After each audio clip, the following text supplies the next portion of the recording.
എല്ലാ ഉദ്യോഗാർത്ഥികൾക്കും talent അക്കാഡമിയുടെ online current affair സെക്ഷനിലേക്ക് സ്വാഗതം.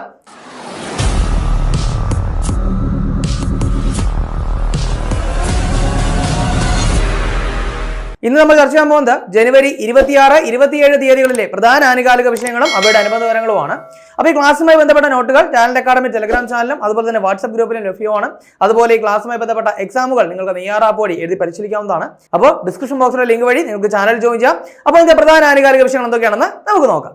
PSC എക്സാമുകളിൽ കറണ്ട് അഫയേഴ്സിന് ഒരു പ്രത്യേക സ്ഥാനമാണുള്ളത്. കാരണം PSCയിൽ റാങ്ക് നിർണ്ണയിക്കുന്നത് പലപ്പോഴും കറണ്ട് അഫയേഴ്സ് ഭാഗത്തുനിന്നുള്ള ചോദ്യങ്ങളാണ്. അപ്പോൾ അതുകൊണ്ട് തന്നെ വരാൻ പോകുന്ന PSC എക്സാമുകൾക്ക് വേണ്ടി തയ്യാറെടുക്കുന്നവർക്കായി talent academy current affairs rank file പുറത്തിറക്കിയിട്ടുണ്ട്.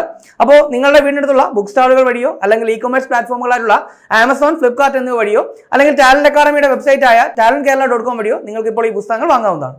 അപ്പൊ നമുക്കിന്ന് ആദ്യം ചർച്ച ചെയ്യാനുള്ള പോയിന്റ് എന്ന് പറയുന്നത് കേരള നിയമസഭാ ചരിത്രത്തിലെ ഏറ്റവും ദൈർഘ്യം കുറഞ്ഞ നയപ്രഖ്യാപന പ്രസംഗം നടത്തിയ ഗവർണർ ആരാണ്? അപ്പൊ എന്താണ് കേരള നിയമസഭാ ചരിത്രത്തിലെ ഏറ്റവും ദൈർഘ്യം കുറഞ്ഞ നയപ്രഖ്യാപന പ്രസംഗം നടത്തിയ ഗവർണർ ആരാണ്? അപ്പൊ സ്വാഭാവികമായിട്ടും നമ്മളെല്ലാവരും ശ്രദ്ധിച്ചൊരു പോയിന്റ് തന്നെയാണ്. അപ്പൊ ഈ പേര് ഓർത്ത് വെക്കാൻ നമുക്ക് വലിയ പാടൊന്നുമില്ല. അതായത് ആരിഫ് മുഹമ്മദ് ഖാൻ. ആരാണ്? ആരിഫ് മുഹമ്മദ് ഖാനാണ് കേരള നിയമസഭാ ചരിത്രത്തിലെ ഏറ്റവും ദൈർഘ്യം കുറഞ്ഞ നയപ്രഖ്യാപന പ്രസംഗം നടത്തിയത്. ഇത് കാര്യമായിട്ട് ഓർക്കുക. ഇനി നമുക്കറിയാം എത്രാമത് കേരള നിയമസഭയാണ്? 15ാമത് നിയമസഭയാണ്. അപ്പോൾ 15ാമത് നിയമസഭ എത്രാമത്തെ സമ്മേളനത്തിനായിരുന്നു എന്ന് ചോദിച്ചു കഴിഞ്ഞാൽ 10ാമത് സമ്മേളനം. എത്രാമത്തെയാണ്? 10ാമത് സമ്മേളനം. അപ്പോൾ 15ാമത് നിയമസഭയാണ്, 10ാമത് സമ്മേളനമാണ്. 2024 ജനുവരിയിലാണ് നടന്നത്. ഇത്രയും കാര്യങ്ങൾ ഓർക്കുക. ഇനി നിലവിലെ കേരള മുഖ്യമന്ത്രി നമുക്ക് എല്ലാവർക്കും അറിയാം പിണറായി വിജയനാണ്. ഈ ഒരു റെക്കോർഡിന് മുൻപ് ആർക്കാണ് ഈ ഒരു റെക്കോർഡ് എന്ന് ചോദിച്ചു കഴിഞ്ഞാൽ 1982 എന്നാണ് 1982. അതായത് ജ്യോതി വെങ്കിടാചലം. ആർക്കാണ്? ജ്യോതി വെങ്കിടാചലമാണ് ഇതിനു മുമ്പ് എന്താണ് ഏറ്റവും ദൈർഘ്യം കുറഞ്ഞ നയപ്രഖ്യാപന പ്രസംഗം നടത്തിയ ഗവർണർ എന്ന് പറയുന്നത്. അതായത് 6ാമത് കേരള നിയമസഭയാണ്, 6ാമത് നിയമസഭയാണ്. അതുപോലെ തന്നെ 7ാമത് സമ്മേളനമാണ്. എന്താണ്? 7ാമത് സമ്മേളനമാണ്, 6ാമത് നിയമസഭയാണ്. 1982 ജനുവരിയിലായിരുന്നു അത്. ഇനി അത് നടത്തിയത് ആരായിരുന്നു? ജ്യോതി വെങ്കിടാചലമാണ്. ഇനി ആ സമയത്തെ കേരള മുഖ്യമന്ത്രി ആരാണെന്ന് ചോദിച്ചു കഴിഞ്ഞാൽ കരുണാകരനാണ്. ആരാണ്? കരുണാകരനാണ്. അപ്പൊ അതുകൂടി ജസ്റ്റ് ഒന്ന് ഓർക്കുക. ഇപ്പോൾ എന്താണ് നിലവിൽ റെക്കോർഡ്? അതായത് എന്താണ് കേരള നിയമസഭാ ചരിത്രത്തിലെ ഏറ്റവും ദൈർഘ്യം കുറഞ്ഞ നയപ്രഖ്യാപന പ്രസംഗം നടത്തിയ ഗവർണർ ആരാണെന്ന് ചോദിച്ചു കഴിഞ്ഞാൽ ആരിഫ് മുഹമ്മദ് ഖാനാണ്. ഇതിനു മുമ്പ് ആരായിരുന്നു? ജ്യോതി വെങ്കിടാചലമാണ്. ഇനി നമുക്ക് അടുത്ത് നോക്കാനുള്ള പോയിന്റ് എന്ന് പറയുന്നത് കേരളത്തിലെ ആദ്യ ജില്ലാ നൈപുണ്യ വികസന കേന്ദ്രം പ്രവർത്തനക്ഷമമായത് എവിടെയാണ്? അപ്പൊ എന്താണ് കേരളത്തിലെ ആദ്യ ജില്ലാ നൈപുണ്യ വികസന കേന്ദ്രം പ്രവർത്തനക്ഷമമായത് എവിടെയാണ്? അത് തിരുവനന്തപുരം ജില്ലയിലെ പാപ്പനംകോട്. എവിടെയാണ്? തിരുവനന്തപുരം ജില്ലയിലെ പാപ്പനംകോടാണ് കേരളത്തിലെ ആദ്യ ജില്ലാ നൈപുണ്യ വികസന കേന്ദ്രം പ്രവർത്തനക്ഷമമായത്. അപ്പൊ ഈ ഒരു കാര്യം ഓർക്കുക. ഇനി അടുത്ത് നമുക്ക് നോക്കാനുള്ള പോയിന്റ് എന്ന് പറയുന്നത് ഇന്ത്യയുടെ യുവശക്തിയെ ശാക്തീകരിക്കുന്നതിനായിട്ട് തയ്യാറാക്കിയ കൗശൽ ഭവൻ ഉദ്ഘാടനം ചെയ്തത് ആരാണ്? അല്ലെങ്കിൽ എന്താണ് ദ്രൗപദി മുർമു അടുത്തിടെ ഉദ്ഘാടനം ചെയ്ത കൗശൽ ഭവന്റെ എന്താണ് ലക്ഷ്യം എന്താണെന്ന് ചോദിച്ചു കഴിഞ്ഞാൽ ഇന്ത്യയുടെ യുവശക്തിയെ ശാക്തീകരിക്കുക എന്നുള്ളതാണ്. അപ്പോൾ ഒരു കാര്യം വളരെ കാര്യമായിട്ട് ഓർത്തു വയ്ക്കുക. ഇന്ത്യയുടെ പ്രസിഡന്റ് ആയിട്ടുള്ള എന്താണ് ദ്രൗപദി മുർമു അടുത്തിടെ എന്ത് ചെയ്തു? കൗശൽ ഭവൻ ഉദ്ഘാടനം ചെയ്തു. എന്തിനു വേണ്ടിയിട്ടുള്ളതാണെന്ന് ചോദിച്ചു കഴിഞ്ഞാൽ എന്താണ് ഇന്ത്യയുടെ യുവശക്തിയെ ശാക്തീകരിക്കുക എന്നുള്ളതാണ് ഇതിന്റെ ലക്ഷ്യം. ഇനി അടുത്തത് ഒരു സൗജന്യ ടൂളാണ്. അതായത് കർണാടക പുറത്തിറക്കിയ എന്താണ് ഒരു സൗജന്യ ടൂളാണ് നമ്മൾ നോക്കുന്നത്. അതായത് സൈബർ തട്ടിപ്പുകളിൽ നിന്ന് പൗരന്മാരെ സംരക്ഷിക്കുന്നതിനായിട്ട് എന്താണ് സൈബർ തട്ടിപ്പുകളിൽ നിന്ന് പൗരന്മാരെ സംരക്ഷിക്കുന്നതിനായിട്ട് കർണാടക പുറത്തിറക്കിയ സൗജന്യ ടൂൾ. എന്താണ് അടുത്തിടെ എന്താണ് കർണാടക പുറത്തിറക്കിയ സൗജന്യ ടൂൾ? എന്താണ് അതിന്റെ പേര്? Browse safe. എന്താണ്? Browse safe. അപ്പോൾ ഓർക്കുക കർണാടക പുറത്തിറക്കിയാണെന്ന് ഓർക്കുക, സൗജന്യ ടൂൾ ആണെന്ന് ഓർക്കുക. എന്തിനു വേണ്ടിയിട്ടുള്ളതാണെന്ന് ചോദിച്ചു കഴിഞ്ഞാൽ സൈബർ തട്ടിപ്പുകളിൽ നിന്ന് എന്ത് ചെയ്യുക? പൗരന്മാരെ സംരക്ഷിക്കുക. അവർ പേര് തന്നെ ഉണ്ട് ബ്രൗസ് സേഫ്. വളരെ സേഫ് ആയിട്ട് ബ്രൗസ് ചെയ്യുക. ആ ഒരു അർത്ഥത്തിൽ എന്ത് ചെയ്യുക? ഓർത്തു വയ്ക്കുക. അടുത്ത നമുക്ക് നോക്കാനുള്ള പോയിന്റ് എന്ന് പറയുന്നത് ലോകത്തിൽ ആദ്യമായി മെലാനിസ്റ്റിക് ടൈഗർ സഫാരി നിലവിൽ വരുന്നത് എവിടെയാണ്? അപ്പോൾ എന്താണ് ലോകത്തിൽ ആദ്യമായിട്ട് മെലാനിസ്റ്റിക് ടൈഗർ സഫാരി നിലവിൽ വരുന്നത് എവിടെയാണ്? അത് ഒഡീഷ. എവിടെയാണ്? ഒഡീഷയാണ്. വളരെ കാര്യമായിട്ട് ഓർക്കുക. ഒരുപക്ഷെ നമുക്ക് എല്ലാവർക്കും അറിയാവുന്ന ഒരു കാര്യമാണ്. അടുത്തിലേക്ക് നടന്ന എന്താണ് ടൈഗർ സെൻസസിൽ പോലും എന്താണ് മെലാനിസ്റ്റിക് ടൈഗറുകളെ കണ്ടെത്തി എവിടെയാണ്? ഈ പറയുന്ന ഒഡീഷയിലാണ്. ഒഡീഷയിലെ സിമിലിപാൽ ടൈഗർ റിസർവിന് സമീപത്തായിട്ടാണ് ഈ ഒരു സഫാരി നിലവിൽ വരുന്നത്. അപ്പോൾ എന്താണ് ഒഡീഷയിലെ സിമിലിപാൽ ടൈഗർ റിസർവ്. അപ്പോൾ ഒരു കാര്യം കൂടി ഓർക്കുക. സിമിലിപാൽ ടൈഗർ റിസർവ് ഏത് സ്റ്റേറ്റിലാണ്? അത് ഒഡീഷയിലാണ്. അപ്പൊ ആ സിമിലിപാൽ ടൈഗർ റിസർവിന് സമീപത്തായിട്ടാണ് ലോകത്തിൽ ആദ്യമായിട്ട് എന്താണ് മെലാനിസ്റ്റിക് ടൈഗർ റിസർവ് നിലവിൽ വരുന്നത്. അത് കാര്യമായിട്ട് ഓർക്കുക. ഇനി അത് ഒഡീഷയിലാണെന്ന് ഓർക്കുക. നിലവിലെ ഒഡീഷ മുഖ്യമന്ത്രി ആരാണ്? അത് നവീൻ പട്നായിക് ആണെന്ന് കൂടി ഓർത്തു വയ്ക്കുക. അടുത്ത നമുക്ക് നോക്കാനുള്ളത് 2024 റിപ്പബ്ലിക് ദിനാഘോഷത്തെ പറ്റിയാണ്. നമുക്കറിയാം ജനുവരി 26 റിപ്പബ്ലിക് ദിനമാണ്. അപ്പോൾ ഈ വർഷത്തെ ആഘോഷത്തെ പറ്റിയാണ് നമ്മളടുത്ത് ചർച്ച ചെയ്യാനായിട്ട് പോകുന്നത്. അപ്പോൾ നമുക്ക് നോക്കാം. 75ാമത് റിപ്പബ്ലിക് ദിനാഘോഷം. ഇപ്പോൾ 2024 നടന്നത് 75ാമത് റിപ്പബ്ലിക് ദിനാഘോഷം, അതുപോലെ തന്നെ 74ാമത് വാർഷികം. അപ്പോൾ 74ാമത് വാർഷികമാണ്, അതുപോലെ 75ാമത് റിപ്പബ്ലിക് ദിനാഘോഷമാണ് 2024 നടന്നത്. ഇനി ഏറ്റവും പ്രധാനപ്പെട്ട കാര്യം എന്ന് പറയുന്നത് ആരാണ് മുഖ്യാതിഥി? ഏറ്റവും പ്രധാനപ്പെട്ട കാര്യമാണ്, മുൻപ് PSC പരീക്ഷകളിൽ ചോദിച്ചിട്ടുമുണ്ട്. അപ്പോൾ എന്താണ്, ആരായിരുന്നു മുഖ്യാതിഥിയായിട്ട് പങ്കെടുത്തത്? അത് ഇമാനുവൽ മാക്രോൺ. ആരാണ്? ഇമാനുവൽ മാക്രോൺ ആണ് 75ാമത് റിപ്പബ്ലിക് ദിനാഘോഷത്തിൽ എന്തായിട്ട് മുഖ്യാതിഥിയായിട്ട് പങ്കെടുത്തത്. അദ്ദേഹം ഏത് രാജ്യത്തിന്റെ തലവനാണെന്ന് ചോദിച്ചു കഴിഞ്ഞാൽ അദ്ദേഹം ഫ്രഞ്ച് പ്രസിഡന്റ് ആണ്. അപ്പോ ഇമാനുവൽ മാക്രോൺ എന്ന് പറയുന്നത് ഫ്രഞ്ച് പ്രസിഡന്റ് ആണെന്നുള്ള കാര്യം ഓർത്തു വയ്ക്കുക. ഒരു പക്ഷേ ഇങ്ങനെ ആവാൻ ചോദ്യം, ഇമാനുവൽ മാക്രോൺ ഏത് രാജ്യത്തിന്റെ പ്രസിഡന്റ് ആണ് എന്ന രീതിയിലാവാൻ ചോദ്യം. അല്ലെങ്കിൽ എന്താണ്, 75ാമത് റിപ്പബ്ലിക് ദിനാഘോഷത്തിൽ മുഖ്യാതിഥിയായിട്ട് പങ്കെടുത്ത ഇമാനുവൽ മാക്രോൺ ഏത് രാജ്യത്തിന്റെ തലവനാണ്, ആ രീതിയിലും ചോദ്യം വരാം. ഓർത്തു വയ്ക്കുക, ഫ്രഞ്ച് പ്രസിഡന്റ് ആണ് ഇമാനുവൽ മാക്രോൺ. അദ്ദേഹമാണ് 75ാമത് റിപ്പബ്ലിക് ദിനാഘോഷത്തിൽ മുഖ്യാതിഥിയായിട്ടിരുന്നത് എന്നുള്ള കാര്യം ഓർക്കുക. അപ്പോൾ നമുക്കറിയാം 2023 നടന്ന, അതായത് എന്താണ്, ഫ്രാൻസിന്റെ ബാസ്റ്റിൽ ദിനാചരണത്തിൽ മുഖ്യാതിഥിയായിട്ട് പങ്കെടുത്ത ആരായിരുന്നു? അത് നരേന്ദ്രമോദി ആയിരുന്നു. അപ്പോൾ എന്ത് ചെയ്യുക, അത് പരസ്പരം ഒന്ന് കണക്ട് ചെയ്ത് തന്നെ വയ്ക്കുക. ഇനി ഈ വർഷത്തെ റിപ്പബ്ലിക് ദിനാഘോഷത്തിന്റെ തീം എന്തായിരുന്നു? അപ്പോൾ തീം വളരെ കാര്യമായിട്ട് തന്നെ ഓർക്കുക. ഈ വർഷത്തെ റിപ്പബ്ലിക് ദിനാഘോഷത്തിന്റെ പ്രമേയം എന്താണ്? അത് വികസിത് ഭാരത് ആൻഡ് ഭാരത് ലോകതന്ത്ര കി മാതൃക. എന്താണ്? വികസിത് ഭാരത് ആൻഡ് ഭാരത് ലോകതന്ത്ര കി മാതൃക എന്നുള്ളതാണ് എന്തെന്ന് പറയുന്നത് ഈ വർഷത്തെ റിപ്പബ്ലിക് ദിനാഘോഷത്തിന്റെ പ്രമേയം എന്ന് പറയുന്നത്. പ്രമേയം എന്ന് കാര്യമായിട്ട് ഓർക്കണം. ഇനി അതുപോലെ തന്നെ കഴിഞ്ഞ വർഷത്തെ പ്രമേയം നമുക്ക് ഓർമ്മയുണ്ട്. ഏതാണ്? ജൻഭാഗീദാരി എന്നുള്ളതാണ് കഴിഞ്ഞ വർഷത്തെ പ്രമേയം എന്ന് പറയുന്നത്. അപ്പൊ അതുകൂടി ജസ്റ്റ് ഓർക്കുക. ഇനി അതുപോലെ തന്നെ കഴിഞ്ഞ വർഷത്തെ മുഖ്യാതിഥി, അതായത് എത്രാമത്? 74ാമത് റിപ്പബ്ലിക് ദിനാഘോഷത്തിന്റെ മുഖ്യാതിഥി ആരായിരുന്നു? അത് ഈജിപ്ത് പ്രസിഡന്റ് ആയിട്ടുള്ള അബ്ദുൽ ഫത്താഹ് അൽ സീസി ആണ്. അതും കൂടി എന്ത് ചെയ്യുക, ഒന്ന് ഓർത്തു വയ്ക്കുക. ഇനി ഇത് 75ാമത് റിപ്പബ്ലിക് ദിനാഘോഷമാണെന്ന് പറഞ്ഞു. അപ്പൊ അതിന്റെ ഭാഗമായിട്ട് തന്നെ ഒരു നാണയം പുറത്തിറക്കിയിട്ടുണ്ടായിരുന്നു. അതായത് ഒരു 75 രൂപ നാണയം പുറത്തിറക്കിയിട്ടുണ്ടായിരുന്നു. അപ്പൊ അതുകൂടി ഇതിനൊപ്പം ഒന്ന് ഓർക്കാനായിട്ട് ശ്രമിക്കുക. ഇനി അടുത്ത് നമുക്ക് നോക്കാനുള്ളത് റിപ്പബ്ലിക് ദിനത്തിൽ പങ്കെടുത്ത ചില വനിതകളുമായിട്ട് ബന്ധപ്പെട്ട ചില പ്രത്യേകതകളാണ്.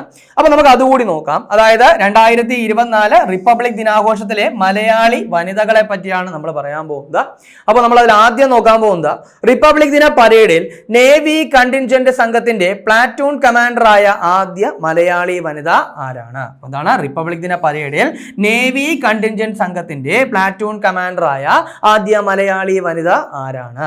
അത് എച്ച് ദേവിക. ആരാണ്? എച്ച് ദേവികയാണ്. ഈ ഒരു കാര്യം ഒന്ന് ഓർത്തു വയ്ക്കുക. ഇനി അതുപോലെ തന്നെ 2024 റിപ്പബ്ലിക് ദിനാഘോഷത്തിൽ, അതായത് റിപ്പബ്ലിക് ദിന പരേഡിൽ എന്താണ് ഡൽഹി പോലീസിനെ നയിച്ച മലയാളി വനിത ആരാണ്? അപ്പോൾ ഡൽഹി പോലീസിനെ നയിച്ച മലയാളി വനിത ആരാണ്? അത് ശ്വേതാ സുഗതൻ. ആരാണ്? ശ്വേതാ സുഗതനാണ് ഡൽഹി പോലീസിനെ നയിച്ച മലയാളി വനിത എന്ന് പറയുന്നത്. ഇനി അതുപോലെ തന്നെ CRPFനെ നയിച്ച മലയാളി വനിത. അപ്പോൾ 2024 നടന്ന റിപ്പബ്ലിക് ദിനാഘോഷ പരേഡില് എന്താണ് CRPFനെ നയിച്ച മലയാളി വനിത ആരാണ്? അത് മേഘ നായർ. ആരാണ്? മേഘ നായരാണ്. അപ്പൊ 3 മലയാളി വനിതകളുടെ പേരാണ് പറഞ്ഞത്. ഒന്ന് എച്ച് ദേവിക, ഏതാണ്? നേവിയാണ്. അതുപോലെ തന്നെ ശ്വേതാ സുഗതൻ ഡൽഹി പോലീസ് ആണ്. അതുപോലെ മേഘ നായർ CRPF ആണ്. അപ്പോൾ ഇത്രയും കാര്യങ്ങൾ ഓർക്കുക. 3 മലയാളി വനിതകളുടെ പേര് വളരെ കാര്യമായിട്ട് ഓർക്കുക. ഇനി അതുപോലെ തന്നെ ഈ ഒരു റിപ്പബ്ലിക് ദിനാഘോഷത്തെ പറ്റി പറയുമ്പോൾ ഏറ്റവും പ്രധാനമായിട്ട് ഓർത്തിരിക്കേണ്ടത് 2 ടാബ്ലോകളാണ്. അതായത് കഴിഞ്ഞ വർഷം കേരളത്തിൽ എന്താണ് ഒരു ടാബ്ലോ അഥവാ ഒരു നിശ്ചല ദൃശ്യം ഉണ്ടായിരുന്നു. അതായത് സ്ത്രീ ശാക്തീകരണവുമായിട്ട് ബന്ധപ്പെട്ടുള്ള ഒരു ടാബ്ലോ ഉണ്ടായിരുന്നു. പക്ഷേ ഇത്തവണ കേരളത്തിന്റെ ടാബ്ലോ അവതരിപ്പിച്ചിട്ടില്ല. പക്ഷെ നമ്മൾ നോക്കി വെക്കേണ്ട പ്രധാനപ്പെട്ട 2 ടാബ്ലോകളുണ്ട്. ഒന്ന് ISROയുടെ ടാബ്ലോയാണ്. ആരുടെയാണ്? ISROയുടെയാണ്. അപ്പോൾ സ്വാഭാവികമായിട്ടും ISRO എന്ന് പറയുമ്പോൾ തന്നെ നമുക്ക് ഏത് ടാബ്ലോ ആയിരിക്കും അവതരിപ്പിച്ചത് നമുക്കൊരു ഓർമ്മ കാണും, ഒരു ഊഹം കാണും. ഏതായിരിക്കും? ചന്ദ്രയാൻ 3 ആണ്. അപ്പോൾ എന്താണ്? ചന്ദ്രയാൻ 3 ആണ് ISRO അവതരിപ്പിച്ച ടാബ്ലോയിലെ മുഖ്യ വിഷയം എന്ന് പറയുന്നത്.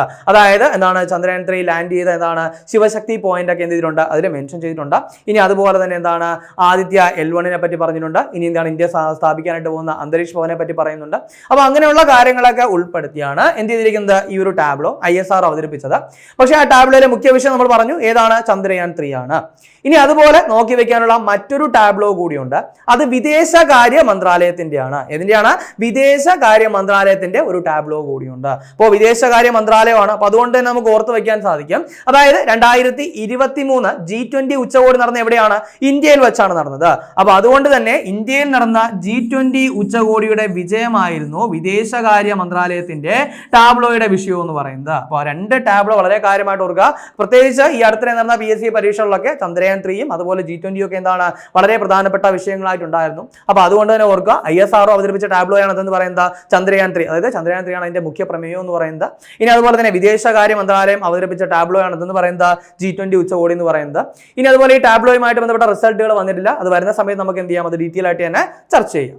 ഇനി ഒരു കാര്യം കൂടി ഓർത്തു വെക്കേണ്ടത് 75ാമത് റിപ്പബ്ലിക് ദിനത്തിന്റെ സ്മരണയ്ക്കായിട്ട് ആരംഭിച്ച ഒരു വർഷം നീണ്ടു നിൽക്കുന്ന പാൻ ഇന്ത്യൻ ക്യാമ്പയിൻ. അപ്പോൾ ഒരു ക്യാമ്പയിൻ കൂടി ഈ ഒരു റിപ്പബ്ലിക് ദിനവുമായിട്ട് ബന്ധപ്പെട്ട് ഓർത്തു വയ്ക്കുക. അതായത് 75ാമത് റിപ്പബ്ലിക് ദിനത്തിന്റെ സ്മരണയ്ക്കായിട്ട് ആരംഭിച്ച ഒരു വർഷം നീണ്ടു നിൽക്കുന്ന പാൻ ഇന്ത്യൻ ക്യാമ്പയിൻ. ആ ക്യാമ്പയിന്റെ പേരെന്ന് പറയുന്നത് ഹമാരാ സംവിധാൻ ഹമാരാ സമ്മാൻ. എന്താണ് ഹമാരാ സംവിധാൻ ഹമാരാ സമ്മാൻ എന്നുള്ളതാണ് ആ ഒരു ക്യാമ്പയിൻ എന്ന് പറയുന്നത്. അപ്പോൾ ഒരു ക്യാമ്പയിൻ കൂടി ഒന്ന് ഇതിനോടൊപ്പം ഒന്ന് അപ്ഡേറ്റ് ചെയ്ത് വയ്ക്കുക. അടുത്ത നമുക്ക് നോക്കാനുള്ളത് പത്മ പുരസ്കാരങ്ങളാണ്. അപ്പോൾ ഏറ്റവും പ്രധാനപ്പെട്ട എന്താണ് പുരസ്കാരങ്ങളാണ് പത്മ പുരസ്കാരങ്ങൾ എന്ന് പറയുന്നത്. അപ്പോൾ 2024 പത്മ പുരസ്കാരങ്ങൾ പ്രഖ്യാപിച്ചു. അപ്പോൾ നമ്മൾ ആദ്യം നോക്കുന്നത് പത്മവിഭൂഷണെ പറ്റിയാണ്. അപ്പോൾ 2024 പത്മവിഭൂഷൺ ജേതാക്കൾ 5 പേരാണ്. അത് ആരൊക്കെയെന്നാണ് നമ്മൾ നോക്കുന്നത്. എന്തായാലും ഇതിൽ മലയാളികളൊന്നും തന്നെ ഇല്ല. അപ്പോൾ മലയാളികൾക്ക് ആർക്കും ഈ വർഷം എന്ത് ചെയ്തിട്ടില്ല, പത്മവിഭൂഷൺ ലഭിച്ചിട്ടില്ല. അപ്പോൾ നമുക്ക് നോക്കാം, 5 പേരാണെന്ന് പറഞ്ഞു. അതിൽ ആദ്യത്തേത് വൈജയന്തിമാല ബാലി. അപ്പോൾ എന്താണ് വൈജയന്തിമാല ബാലിയാണ് ഒരാളെന്ന് പറയുന്നത്. മേഖല കല. അപ്പോൾ നമ്മൾ എന്ത് ചെയ്യുന്നു, ആളുടെ പേര് അതുപോലെ തന്നെ മേഖലയാണ് ചർച്ച ചെയ്തു പോകുന്നത്. പലപ്പോഴും ഇതിനു മുമ്പ് ചോദ്യങ്ങളൊക്കെ ചോദിച്ചിട്ടുണ്ട്. അപ്പോൾ അതുകൊണ്ടാണ്. ഇനി അടുത്തത് ചിരഞ്ജീവി. നമുക്കറിയാം തെലുങ്ക് ചലച്ചിത്ര നടനായുള്ള ചിരഞ്ജീവിക്ക് ഈ വർഷം എന്ത് ലഭിച്ചു, പത്മവിഭൂഷൺ ലഭിച്ചു. അപ്പോൾ മേഖല ഏതാണ്, കല തന്നെയാണ്. ഇനി അതുപോലെ തന്നെ M വെങ്കയ്യ നായിഡു. ആരാണ് വെങ്കയ്യ നായിഡു? നമുക്കറിയാം മുൻ ഇന്ത്യൻ ഉപരാഷ്ട്രപതിയാണ് ആരെന്ന് പറയുന്നത്, വെങ്കയ്യ നായിഡു എന്ന് പറയുന്നത്. അപ്പോൾ അദ്ദേഹത്തിന് പത്മവിഭൂഷൺ ലഭിച്ചു. അദ്ദേഹത്തിന് ഏതാണ് പബ്ലിക് അഫയേഴ്സ് എന്ന് പറയുന്ന എന്താണ് മേഖലയിലാണ് പത്മവിഭൂഷൺ ലഭിച്ചത്. ഇനി അതുപോലെ തന്നെ ബിന്ദ്വേശ്വർ പദക്. ആരാണ് ബിന്ദ്വേശ്വർ പദക്? അദ്ദേഹത്തിന് സാമൂഹ്യ സേവനം എന്ന് പറയുന്ന മേഖലയിലാണ് ലഭിച്ചത്. അദ്ദേഹത്തിന് മരണാനന്തര ബഹുമതിയായിട്ടാണ് പത്മവിഭൂഷൺ ലഭിച്ചത്. അപ്പോൾ എന്താണ് ബിന്ദ്വേശ്വർ പദക്, സാമൂഹ്യ സേവനം അതുപോലെ തന്നെ മരണാനന്തര ബഹുമതിയായിട്ടാണ് പത്മവിഭൂഷൺ ലഭിച്ചത്. ഇനി അതുപോലെ അടുത്തെന്ന് പറയുന്നത് പത്മ സുബ്രഹ്മണ്യം. ആരാണ് പത്മ സുബ്രഹ്മണ്യം? മേഖല ഏതാണ്, കലാമേഖലയാണ്. അപ്പൊ ഈ 5 പേർക്കാണ് 2024 പത്മവിഭൂഷൺ ബഹുമതി ലഭിച്ചു എന്നുള്ള കാര്യം ഓർക്കുക. ഇനി നമ്മൾ പോകുന്നത് പത്മഭൂഷണിലേക്കാണ്. പത്മഭൂഷൺ അതായത് ഈ വർഷത്തെ പത്മഭൂഷൺ ബഹുമതി ലഭിച്ചത് 17 പേർക്കാണ്. എത്ര പേർക്കാണ്? 17 പേർക്ക്. അപ്പോൾ 2024 പത്മഭൂഷൺ ലഭിച്ചത് എത്ര പേർക്കാണ്? 17 പേർക്കാണ്. ഇതിൽ 2 മലയാളികൾക്ക് പത്മഭൂഷൺ ലഭിച്ചിട്ടുണ്ട്. അപ്പോൾ എത്രയാണ്? 2 മലയാളികൾക്ക് പത്മഭൂഷൺ ലഭിച്ചിട്ടുണ്ട്. അപ്പോൾ നമുക്ക് നോക്കാം. അത് നമ്മൾ ആദ്യം നോക്കുന്നത് ജസ്റ്റിസ് M ഫാത്തിമ ബീവി. ആരാണ്? Justice M Fathima Beevi. നമുക്കറിയാം 2023 അന്തരിച്ചു. അപ്പോൾ അതുകൊണ്ട് തന്നെ മരണാനന്തര ബഹുമതിയായിട്ടാണ് ലഭിച്ചെന്നുള്ള കാര്യം അറിയാം. പബ്ലിക് അഫയേഴ്സ് എന്നാണ്, പബ്ലിക് അഫയേഴ്സ് ആണ് മേഖലയെന്ന് അറിയാം. ഇനി അതുപോലെ തന്നെ 2023 കേരള പുരസ്കാരത്തിൽ എന്ത് പുരസ്കാരം ലഭിച്ചു? കേരള പ്രഭ പുരസ്കാരം ലഭിച്ചു. ഏതാണ്? 2023 കേരള പുരസ്കാരത്തിൽ കേരള പ്രഭ പുരസ്കാരം ആർക്ക് ലഭിച്ചു? ജസ്റ്റിസ് M ഫാത്തിമ ബീവിക്ക് ലഭിച്ചു. ആ ഒരു കാര്യം കൂടി ഓർക്കുക. 2023 അന്തരിച്ചു എന്നുള്ള കാര്യം കൂടി ഓർത്തു വയ്ക്കുക. ഇനി അതുപോലെ അടുത്ത വ്യക്തി എന്ന് പറയുന്നത് ഹോർമുസ്ജി എൻ കാമ. ആരാണ്? ഹോർമുസ്ജി എൻ കാമ. അദ്ദേഹം ഒരു ജേർണലിസ്റ്റ് ആണ്. അപ്പൊ അതുകൊണ്ട് തന്നെ സാഹിത്യം ആൻഡ് വിദ്യാഭ്യാസം എന്ന് പറയുന്ന മേഖലയിലാണ് പുരസ്കാരം. ഇനി അതുപോലെ തന്നെ മിഥുൻ ചക്രവർത്തി. നമുക്കറിയാം അറിയപ്പെടുന്ന ഒരു ബംഗാൾ ചലച്ചിത്ര നടനാണ് ആരെന്ന് പറയുന്നത് മിഥുൻ ചക്രവർത്തി. അപ്പൊ അദ്ദേഹത്തിന് പത്മഭൂഷൺ ലഭിച്ചിട്ടുണ്ട് ഈ വർഷം. ഇനി അതുപോലെ തന്നെ സീതാറാം ജിണ്ടാൽ. ആരാണ്? സീതാറാം ജിണ്ടാൽ. അദ്ദേഹത്തിന് വ്യാപാരം അതുപോലെ വ്യവസായം. അപ്പോൾ വ്യാപാര വ്യവസായ മേഖലയിലുള്ള വ്യക്തിയാണ് ആരെന്ന് പറയുന്നത് സീതാറാം ജിണ്ടാൽ. ഇനി അടുത്തത് യങ് ലിയോ എന്ന് പറയുന്ന വ്യക്തിയാണ്. ഇദ്ദേഹം എന്ന് പറയുന്നത് ഒരു തായ്വാൻകാരനാണ്. അപ്പോൾ തായ്വാനിൽ നിന്നുള്ള ഒരു വ്യക്തിയാണ് യങ് ലിയോ എന്ന് പറയുന്നത്. അപ്പോൾ അദ്ദേഹത്തിന് വ്യാപാരം അതുപോലെ വ്യവസായം എന്ന് പറയുന്ന മേഖലയിലാണ് എന്ത് ചെയ്തത് പുരസ്കാരം ലഭിച്ചത്. ഇനി അടുത്ത വ്യക്തി എന്ന് പറയുന്നത് അശ്വിൻ ബാലചന്ദ് മേത്ത. ആരാണ്? അശ്വിൻ ബാലചന്ദ് മേത്ത. അദ്ദേഹത്തിന് വൈദ്യശാസ്ത്ര മേഖലയിലാണ് പുരസ്കാരം. അതുപോലെ തന്നെ സത്യബ്രത മുഖർജി. ആരാണ്? സത്യബ്രത മുഖർജി. ഇദ്ദേഹത്തിന് മരണാനന്തര ബഹുമതിയായിട്ടാണ് ലഭിച്ചത്. അതുപോലെ തന്നെ പബ്ലിക് അഫയേഴ്സ് ആണ് മേഖല. ഏതാണ്? പബ്ലിക് അഫയേഴ്സ് ആണ് മേഖല. അതുപോലെ മരണാനന്തര ബഹുമതിയാണ്. ഇനി അതുപോലെ തന്നെ റാം നായിക്. ആരാണ്? റാം നായിക്. അദ്ദേഹത്തിനും പബ്ലിക് അഫയേഴ്സ് എന്നുള്ളതാണ് മേഖല. ഇനി അടുത്തത് തേജസ് മധുസൂദൻ പട്ടേൽ. ആരാണ്? തേജസ് മധുസൂദൻ പട്ടേൽ. അദ്ദേഹത്തിന് വൈദ്യശാസ്ത്രം. ഇതാണ് വൈദ്യശാസ്ത്രമാണ്. ഇനി അടുത്തത് O രാജഗോപാൽ. ആരാണ്? O രാജഗോപാൽ. മുൻ കേന്ദ്രമന്ത്രിയൊക്കെയാണ്. അപ്പോൾ അദ്ദേഹത്തിന് പബ്ലിക് അഫയേഴ്സ് എന്നുള്ള മേഖലയിലാണ്. അപ്പോൾ എന്താണ് 2 മലയാളികൾ നമ്മൾ പറഞ്ഞു. ഒന്ന് ഫാത്തിമ ബീവി അതുപോലെ O രാജഗോപാൽ. അപ്പോൾ ഈ 2 പേർക്ക് 2024 എന്ത് ചെയ്തു പത്മഭൂഷൺ ലഭിച്ചിട്ടുണ്ടെന്നുള്ള കാര്യം എന്ത് ചെയ്യുക വളരെ കാര്യമായിട്ട് തന്നെ ക്ലിയർ ആയിട്ട് തന്നെ ഓർത്തു വയ്ക്കുക. ഇനി പത്മഭൂഷൺ ലഭിച്ച മറ്റു വ്യക്തികൾ കൂടി നോക്കാം. അതായത് ശ്രീ ദത്താത്രേയ അംബദാസ് മായലു. ആരാണ്? ശ്രീ ദത്താത്രേയ അംബദാസ് മായലു. അദ്ദേഹത്തിന് മേഖല ഏതാണ്? കല. ഇനി അതുപോലെ തന്നെ ടോഗ്ഡാൻ റിൻപോച്ചെ. ആരാണ്? ടോഗ്ഡാൻ റിൻപോച്ചെ. മരണാനന്തര ബഹുമതിയായിട്ടാണ്. അപ്പൊ ഈ ഒരു പേര് കേൾക്കുമ്പോൾ തന്നെ, അതായത് റിൻപോച്ചെ എന്ന് കേൾക്കുമ്പോൾ തന്നെ നമുക്ക് എന്താണ്, നമുക്ക് ആ ഒരു മേഖല ഓർമ്മിക്കാൻ പറ്റും. അതായത് മറ്റുള്ള മേഖല, അതായത് ആത്മീയതയാണ് മേഖല എന്ന് പറയുന്നത്. അപ്പോൾ ടോഗ്ഡാൻ റിൻപോച്ചെ ഏതാണ്? മറ്റുള്ളവ അഥവാ ആത്മീയത എന്ന് പറയുന്ന മേഖലയിലാണ് ഇദ്ദേഹത്തിന് പുരസ്കാരം ലഭിച്ചത്. ഇനി അടുത്തത് പ്യാരേലാൽ ശർമ്മ. ആരാണ്? പ്യാരേലാൽ ശർമ്മ. ഏതാണ് മേഖല? കല. ഏതാണ്? കലയാണ് മേഖല. ഇനി അതുപോലെ ചന്ദ്രേശ്വർ പ്രസാദ് താക്കൂർ. ആരാണ്? ചന്ദ്രേശ്വർ പ്രസാദ് താക്കൂർ. അത് വൈദ്യശാസ്ത്രം. ഏതാണ്? വൈദ്യശാസ്ത്രം. ഇനി അതുപോലെ തന്നെ ഉഷാ ഉദുപ്പ്. നമുക്കെല്ലാം വളരെയധികം ഫെമിലിയർ ആയിട്ടുള്ള ഒരു പേരാണ് ഉഷാ ഉദുപ്പ് എന്ന് പറയുന്ന ഗായിക. അപ്പോൾ ഉഷാ ഉദുപ്പിനും എന്ത് ചെയ്തു? 2024 പത്മഭൂഷൺ ലഭിച്ചു. മേഖല പറയേണ്ട ആവശ്യമില്ല, ഏതാണ്? കലയാണ്. ഇനി അതുപോലെ തന്നെ വിജയകാന്ത്. നമ്മൾ അടുത്തിടെ ചർച്ച ചെയ്തിട്ടുണ്ടായിരുന്നു. കാരണം അടുത്തിടെ അന്തരിച്ച ചലച്ചിത്ര നടനാണ് ആരെന്ന് പറയുന്നത്? വിജയകാന്ത് എന്ന് പറയുന്നത്. അപ്പൊ അദ്ദേഹത്തിന് മരണാനന്തര ബഹുമതിയായിട്ട് എന്ത് ചെയ്തു? ഈ ഒരു പത്മഭൂഷൺ ബഹുമതി ലഭിച്ചു. മേഖല നമുക്കറിയാം, കലയാണ് മേഖല. ഇനി അതുപോലെ തന്നെ കുന്ദൻ വ്യാസ്. ആരാണ്? കുന്ദൻ വ്യാസ്. അദ്ദേഹത്തിന് സാഹിത്യം അതുപോലെ വിദ്യാഭ്യാസം ഈ ഒരു മേഖലയിലാണ് എന്ത് ചെയ്തത്? പത്മഭൂഷൺ ലഭിച്ചത്. അപ്പോൾ ഇത്രയും പേരാണ് 2024 എന്തെന്ന് പറയുന്നത് പത്മഭൂഷൺ ജേതാക്കൾ. നമ്മൾ ആദ്യമേ പറഞ്ഞു എത്ര പേരുണ്ട്? 17 പേർക്കാണ് പുരസ്കാരം. അതുകൊണ്ട് തന്നെ 17 പേരെയും എന്ത് ചെയ്യുക? കാര്യമായിട്ട് ഓർത്തു വയ്ക്കുക. 2 മലയാളികളുണ്ട്. ഇനി അടുത്ത് നമുക്ക് നോക്കാനുള്ളത് പത്മശ്രീ ആണ് നമ്മൾ നോക്കാൻ പോകുന്നത്. ഈ വർഷത്തെ, അതായത് 2024 പത്മശ്രീ ജേതാക്കൾ എന്ന് പറയുന്നത് 110 പേരാണ്. എത്രയാണ്? 110 പേർക്കാണ് പത്മശ്രീ ബഹുമതി ലഭിച്ചതെന്നുള്ള കാര്യം ഓർക്കുക. അപ്പോൾ 110 പേർക്ക് പത്മശ്രീ, അതുപോലെ 17 പേർക്ക് എന്താണ് ലഭിച്ചത്? പത്മഭൂഷൺ. 5 പേർക്ക് എന്താണ്? പത്മവിഭൂഷൺ. അങ്ങനെ ആകെ എത്ര പേർക്കാണ് പുരസ്കാരം ലഭിച്ചത്? 132 പേർക്കാണ് പത്മ പുരസ്കാരങ്ങൾ 2024 ലഭിച്ചത്. ഇനി നമ്മൾ വരുന്നു പത്മശ്രീയിലേക്കാണ് വരുന്നത്. അപ്പോൾ പത്മശ്രീ ലഭിച്ച മലയാളികൾ പലപ്പോഴും BSc എന്താണ് വളരെ പ്രധാനപ്പെട്ട ക്വസ്റ്റ്യൻസ് ആവാറുണ്ട്. അപ്പൊ അതുകൊണ്ട് തന്നെ പത്മശ്രീ ലഭിച്ച ഈ വർഷം ലഭിച്ചത് 6 മലയാളികൾക്കാണ്. നമുക്ക് 6 മലയാളികളെ പരിചയപ്പെടാം. അതിൽ ആദ്യത്തേത് സത്യനാരായണ ബലേരി. ആരാണ്? സത്യനാരായണ ബലേരി. അദ്ദേഹത്തിന് ഏത് മേഖലയാണെന്ന് ചോദിച്ചു കഴിഞ്ഞാൽ മറ്റുള്ള മേഖല, അതായത് കൃഷി. ഇപ്പോൾ കൃഷി മേഖല, കാർഷിക മേഖലയിൽ നിന്നുള്ള വ്യക്തിയാണ് ആരെന്ന് പറയുന്നത്? സത്യനാരായണ ബലേരി എന്ന് പറയുന്നത്. ഇദ്ദേഹം എന്ന് പറയുന്നത് ശരിക്കും 650ഓളം നെൽവിത്തുകളുടെ എന്താണ് സംരക്ഷണമാണ് ആരെന്ന് പറയുന്നത്? ഈ പറയുന്ന സത്യനാരായണ ബലേരി എന്ന് പറയുന്നത്. അത് വളരെ കാര്യമായിട്ട് ഓർത്തു വെക്കേണ്ട ഒരു കാര്യമാണ്. ഇനി അതുപോലെ തന്നെ രാജകായമേ എന്ന് പറയുന്ന ഒരു അരി എന്താണ് അവതരിപ്പിച്ചത്? ആരാണ്? ഈ പറയുന്ന സത്യനാരായണ ബലേരിയാണ്. ഏതാണ്? രാജകായമേ എന്ന് പറയുന്ന എന്താണ് അരി. അപ്പോൾ രാജകായമേ ഓർക്കുക. രാജകായമേ എന്ന് പറയുന്നത് അവതരിപ്പിച്ചത് ഇദ്ദേഹമാണ്. നമ്മൾ ആദ്യമേ പറഞ്ഞു 650ഓളം നെൽവിത്തുകൾ, അതായത് 650ഓളം പരമ്പരാഗത നെൽവിത്തുകളുടെ സംരക്ഷകനാണ് ഇദ്ദേഹം. ഇനി അതുപോലെ കാസർഗോഡ് എന്നുള്ളത് എന്താണ് കർഷകനാണെന്ന് പറയുന്നത് ഈ പറയുന്ന സത്യനാരായണ ബലേരി എന്ന് പറയുന്നത്. അതുകൊണ്ട് അത്രയും കാര്യങ്ങൾ ഓർത്തു വയ്ക്കുക. അപ്പോൾ ഇത് കൃഷിയാണെന്ന് പറഞ്ഞതുകൊണ്ട് തന്നെ നമ്മൾ ഒരു കാര്യം കൂടെ നമുക്ക് ഓർത്തെടുക്കുക. അതായത് 2023 പത്മ പുരസ്കാരങ്ങളിൽ പത്മശ്രീ ലഭിച്ച ഒരു മലയാളി കർഷകൻ ഉണ്ടായിരുന്നു. ആരാണ്? ചെറുവയൽ കെ രാമൻ. ആരാണ്? ചെറുവയൽ കെ രാമനാണ്. അപ്പൊ ആ ഒരു പേര് കൂടി ഓർക്കുക. ഇനി അടുത്ത ആളിലേക്ക് നമുക്ക് പോവാം. അടുത്തതെന്ന് പറയുന്നത് പകരാവൂർ ചിത്രൻ നമ്പൂതിരിപ്പാട്. ആരാണ്? പകരാവൂർ ചിത്രൻ നമ്പൂതിരിപ്പാട്. അദ്ദേഹത്തിന് മരണാനന്തര ബഹുമതിയായിട്ടാണ് ലഭിച്ചത്. നമുക്കറിയാം 2023 ഇദ്ദേഹം അന്തരിച്ചു. എന്താണ്? 2023 അന്തരിച്ച വ്യക്തിയാണ് ആരെന്ന് പറയുന്നത്? പകരാവൂർ ചിത്രൻ നമ്പൂതിരിപ്പാട്. അദ്ദേഹത്തിന്റെ മേഖല എന്ന് പറയുന്നത് നമുക്കറിയാം സാഹിത്യം വിദ്യാഭ്യാസമാണ്. അപ്പൊ അദ്ദേഹത്തിന് മരണാനന്തര ബഹുമതിയായിട്ടാണ് എന്ത് ലഭിച്ചത്? പത്മശ്രീ ലഭിച്ചെന്നുള്ള കാര്യം ഓർത്തു വയ്ക്കുക. ഇനി അതുപോലെ തന്നെ ചിത്രൻ നമ്പൂതിരിപ്പാടിന്റെ ആത്മകഥ കൂടി ഒന്ന് ഓർത്തു വയ്ക്കുക. സ്മരണകളുടെ പൂമുഖം. എന്താണ്? സ്മരണകളുടെ പൂമുഖം എന്നുള്ളതാണ് അദ്ദേഹത്തിന്റെ ആത്മകഥയുടെ പേര്. നമ്മൾ മുൻപൊരിക്കൽ ചർച്ച ചെയ്തിട്ടുണ്ടായിരുന്നു. എങ്കിലും എന്ത് ചെയ്യുക, അതായത് ഇദ്ദേഹം അന്തരിച്ച സമയത്ത് നമ്മളത് ചർച്ച ചെയ്തിട്ടുണ്ടായിരുന്നു. അപ്പോൾ സ്മരണകളുടെ പൂമുഖം എന്നുള്ളതാണ് ആരുടെ? പകരാവൂർ ചിത്രൻ നമ്പൂതിരിപ്പാടിന്റെ ആത്മകഥ എന്ന് പറയുന്നത്. അപ്പൊ അതുകൂടി ഓർക്കുക. ഇനി അടുത്തത് EP നാരായണൻ. ആരാണ്? EP നാരായണൻ. അത് ഏത് മേഖല എന്ന് വെച്ച് കഴിഞ്ഞാൽ കല. ഇനി EP നാരായണൻ എന്ന് പറയുന്നത് അറിയപ്പെടുന്ന ഒരു തെയ്യം കലാകാരനാണ്. എന്താണ്? ഏതാണ്? തെയ്യം. അപ്പോൾ തെയ്യവുമായിട്ട് ബന്ധപ്പെട്ട വ്യക്തിയാണ് ആരെന്ന് പറയുന്നത്? EP നാരായണൻ. അപ്പോൾ ഓർക്കുക, ഒരുപക്ഷെ ചോദ്യം ഇങ്ങനെയാവാം. അതായത് 2024 പത്മശ്രീ ലഭിച്ച EP നാരായണൻ ഏത് കലാരൂപവുമായിട്ട് ബന്ധപ്പെട്ടിരിക്കുന്നു? അപ്പൊ നമുക്ക് എന്താണ് ഓർത്ത് വയ്ക്കണം? തെയ്യമാണ്. ഇനി അതുപോലെ തന്നെ മുനി നാരായണ പ്രസാദ്. എന്താണ്? മുനി നാരായണ പ്രസാദ്. അദ്ദേഹത്തിന്റെ സാഹിത്യം അതുപോലെ വിദ്യാഭ്യാസം ഈ മേഖലയിലാണ് എന്ത് ചെയ്തത്? പത്മശ്രീ ലഭിച്ചത്. ഇനി അതുപോലെ തന്നെ അശ്വതി തിരുനാൾ ഗൗരി ലക്ഷ്മിബായി തമ്പുരാട്ടി. ആരാണ്? അശ്വതി തിരുനാൾ ഗൗരി ലക്ഷ്മിബായി തമ്പുരാട്ടി. അപ്പോൾ എന്താണ് തമ്പുരാട്ടിക്ക് ഈ ഒരു എന്താണ് ബഹുമതി ലഭിച്ചത്? സാഹിത്യം അതുപോലെ വിദ്യാഭ്യാസം ഈ ഒരു മേഖലയിലാണ് പത്മശ്രീ ലഭിച്ചത്. ഇനി അതുപോലെ തന്നെ സദനം PV ബാലകൃഷ്ണൻ. ആരാണ്? സദനം PV ബാലകൃഷ്ണൻ. കല. ഇനി അതുപോലെ തന്നെ ഓർത്തു വയ്ക്കുക, കഥകളി കലാകാരനാണ് ആരെന്ന് പറയുന്നത്? സദനം PV ബാലകൃഷ്ണൻ. ഇതാണ് കഥകളിയാണ് ആരെന്ന് പറയുന്നത്? സദനം PV ബാലകൃഷ്ണൻ. അപ്പോൾ ഈ 6 മലയാളികൾക്കാണ് 2024 എന്ത് ബഹുമതി ലഭിച്ചത്? പത്മശ്രീ ലഭിച്ചത്. ഇനി അടുത്ത് നമ്മൾ നോക്കാൻ പോകുന്നത് പത്മശ്രീ നേടിയ കായിക താരങ്ങളെ പറ്റിയാണ്. അപ്പോൾ 2024 പത്മശ്രീ ലഭിച്ച കായിക താരങ്ങളെ പറ്റിയാണ് നമ്മൾ പറയാൻ പോകുന്നത്. അപ്പോൾ നമ്മൾ നോക്കാം. അതിൽ ഏറ്റവും പ്രധാനപ്പെട്ട ഒന്ന് രോഹൻ ബൊപ്പണ്ണയാണ്. ആരാണ്? രോഹൻ ബൊപ്പണ്ണയാണ്. നമുക്കെല്ലാവരും നമ്മൾ കേട്ടുകൊണ്ടിരിക്കുന്ന ഒരു പേരാണ് രോഹൻ ബൊപ്പണ്ണ എന്ന് പറയുന്നത്. അപ്പോൾ അദ്ദേഹമാണ്, നമുക്കറിയാം ഏത് കായിക ഇനവുമായിട്ട് ബന്ധപ്പെട്ടിരിക്കുന്നു, ടെന്നീസ് ആണ്. ഇനി അതുപോലെ തന്നെ രോഹൻ ബൊപ്പണ്ണയ്ക്ക് അർജുന അവാർഡ് ലഭിച്ച വർഷം കൂടി ഓർത്തു വയ്ക്കുക, 2018 ആണ്. 2018 രോഹൻ ബൊപ്പണ്ണയ്ക്ക് എന്ത് പുരസ്കാരം ലഭിച്ചത്? അർജുന അവാർഡ് ലഭിച്ചത്. അത് ഓർക്കുക.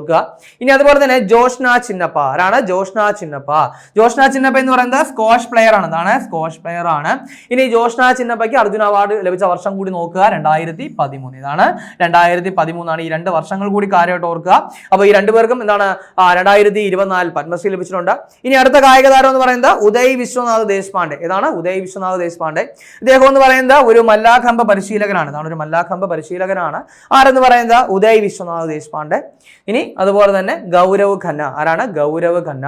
ഗൗരവ് ഖന്ന എന്ന് പറയുന്നത് ഒരു പാരാ ബാഡ്മിന്റൺ പരിശീലകനാണ്. അതാണ് പാരാ ബാഡ്മിന്റൺ പരിശീലകനാണ് ഗൗരവ് ഖന്ന എന്ന് പറയുന്നത്.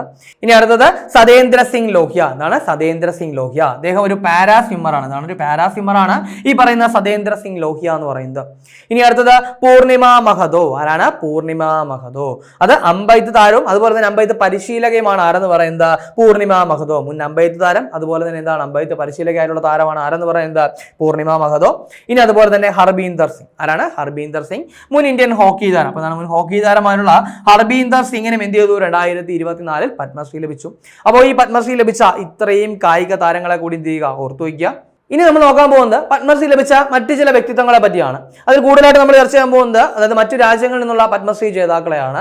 അപ്പോൾ നമ്മൾ ആദ്യം നോക്കുന്നത് പാർവതി ബറുവ. ഈ പാർവതി ബറുവ എന്ന് പറയുന്നത് ഇന്ത്യക്കാർ തന്നെയാണ്. പക്ഷെ ഒരു പ്രത്യേകതയുണ്ട്. അതായത് ഇന്ത്യയിലെ ആദ്യ വനിതാ ആനപ്പാപ്പാനാണ്. ആരെന്ന് പറയുന്നത്? പാർവതി ബറുവ. അപ്പോൾ ഇന്ത്യയിലെ ആദ്യ വനിതാ ആനപ്പാപ്പാനാണ് ആരെന്ന് പറയുന്നത്? പാർവതി ബറുവ. അപ്പോൾ പാർവതി ബറുവയ്ക്ക് എന്ത് ചെയ്തിട്ടുണ്ട്? 2024 പത്മശ്രീ ലഭിച്ചു. അത് സാമൂഹിക സേവനമാണ് മേഖല. ഇനി അതുപോലെ തന്നെ ഷാർലറ്റ് ചോപ്പിൻ. ആരാണ്? ഷാർലറ്റ് ചോപ്പിൻ. മറ്റുള്ള വിഭാഗം അതായത് യോഗ പരിശീലകയാണ്. ആരെന്ന് പറയുന്നത്? ഷാർലറ്റ് ചോപ്പിൻ. അതായത് ഫ്രാൻസുകാരിയാണ്. അപ്പോൾ ഈ ഒരു കാര്യം കൂടി ഓർക്കുക. ഇനി അതുപോലെ തന്നെ പിയറി സെൽവൈൻ ഫിലിയോസാറ്റ്. ആരാണ്?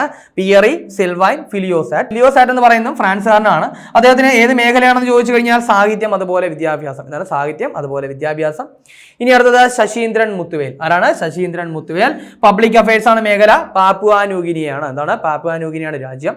ഇനി അതുപോലെ തന്നെ ഫ്രെഡ് നെഗ്രിറ്റ്. ആരാണ്? ഫ്രെഡ് നെഗ്രിറ്റ്. സാഹിത്യം അതുപോലെ വിദ്യാഭ്യാസം അതുപോലെ എന്താണ്? രാജ്യം ഫ്രാൻസ് ആണ്. ഇനി അതുപോലെ കിരൺ വ്യാസ്. ആരാണ്? കിരൺ വ്യാസ്. മേഖല എന്ന് പറയുന്നത് മറ്റുള്ളവ അതായത് യോഗയാണ്. ഇനി അതുപോലെ ഫ്രാൻസ് ആണ് രാജ്യം എന്ന് പറയുന്നത്. അതുകൂടി ഓർക്കുക. ഇനി അതുപോലെ തന്നെ ഏറ്റവും അവസാനമായിട്ട് രവി പ്രകാശ് സിംഗ്. ആരാണ്? Ravi Prakash Singh. Science and engineering ആണ് മേഖല. അതുപോലെ മെക്സിക്കോക്കാരനാണ്. ഈ ഒരു കാര്യം കൂടി ഒന്ന് ഓർത്തു വയ്ക്കുക. അപ്പോൾ ഇത്രയുമാണ് പത്മശ്രീയുമായിട്ട് പത്മ പുരസ്കാരങ്ങളുമായിട്ട് ബന്ധപ്പെട്ട് നമുക്ക് എന്ത് ചെയ്യാനുള്ളത്? പ്രധാനമായിട്ടും ചർച്ച ചെയ്യാനുള്ളത്.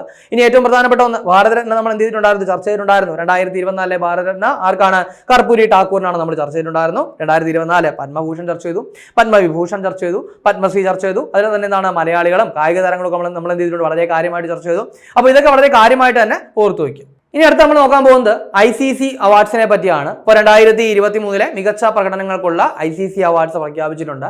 അപ്പോൾ നമ്മൾ അതിൽ ആദ്യം നോക്കുന്നത് സർ ഗാർഫീൽഡ് സോബേഴ്സ് ട്രോഫി 2023. അപ്പോൾ ഗാർഫീൽഡ് സോബേഴ്സ് ട്രോഫി അതായത് കഴിഞ്ഞ വർഷത്തെ ഏറ്റവും മികച്ച പുരുഷ ക്രിക്കറ്റർക്കുള്ള പുരസ്കാരമാണ് എന്തെന്ന് പറയുന്നത്? സർ ഗാർഫീൽഡ് സോബേഴ്സ് ട്രോഫി എന്ന് പറയുന്നത്.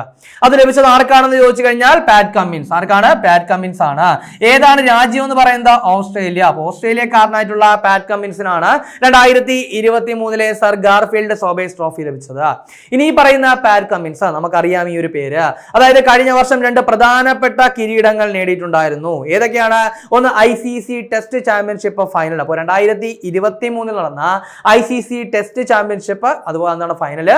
അതുപോലെ തന്നെ 2023 ICC ഏകദിന ലോകകപ്പ് അതായത് പുരുഷ ഏകദിന ലോകകപ്പ് കിരീടങ്ങൾ നേടിയ ഓസ്ട്രേലിയയുടെ ക്യാപ്റ്റൻ ആണ് ആരെന്ന് പറയുന്നത്? പാറ്റ് കമ്മിൻസ് എന്ന് പറയുന്നത്. അപ്പോൾ ആ ഒരു കാര്യം കൂടി ഇതിനൊപ്പം ഓർക്കാനായിട്ട് ശ്രമിക്കുക. ഇനി അടുത്തത് റേച്ചൽ ഹെയോ ഫ്ലിൻ ട്രോഫി. അപ്പോൾ 2023 ഏറ്റവും മികച്ച വനിതാ താരത്തിനുള്ള ട്രോഫിയാണെന്ന് പറയുന്നത് റേച്ചൽ ഹെയോ ഫ്ലിന്റ് ട്രോഫി. അപ്പോൾ അതാണ് ഏറ്റവും മികച്ച വനിതാ ക്രിക്കറ്റർക്കുള്ള ട്രോഫി റേച്ചൽ ഹെയോ ഫ്ലിന്റ് ട്രോഫി. ലഭിച്ചത് ആർക്കാണെന്ന് ചോദിച്ചു കഴിഞ്ഞാൽ നട്ട് സ്കീവർ ബ്രണ്ട് അഥവാ നെഡാലി സ്കീവർ. ആർക്കാണ്? നെഡാലി സ്കീവറിനാണ്. ഇതെന്ന് പറയുന്നത് ഇംഗ്ലണ്ട് താരമാണ് നട്ട് സ്കീവർ ബ്രണ്ട് എന്ന് പറയുന്നത്. ആരാണ്? നട്ട് സ്കീവർ ബ്രണ്ട് എന്ന് പറയുന്നത് ഇതാണ് ഇംഗ്ലണ്ട് താരമാണെന്നുള്ള കാര്യം ഓർത്തു വയ്ക്കുക. തുടർച്ചയായിട്ടുള്ള 2ാമത് തവണയാണ് ആർക്ക്? നട്ട് സ്കീവറിന് പുരസ്കാരം ലഭിക്കുന്നത് എന്നുള്ള കാര്യം കൂടി ഓർക്കുക.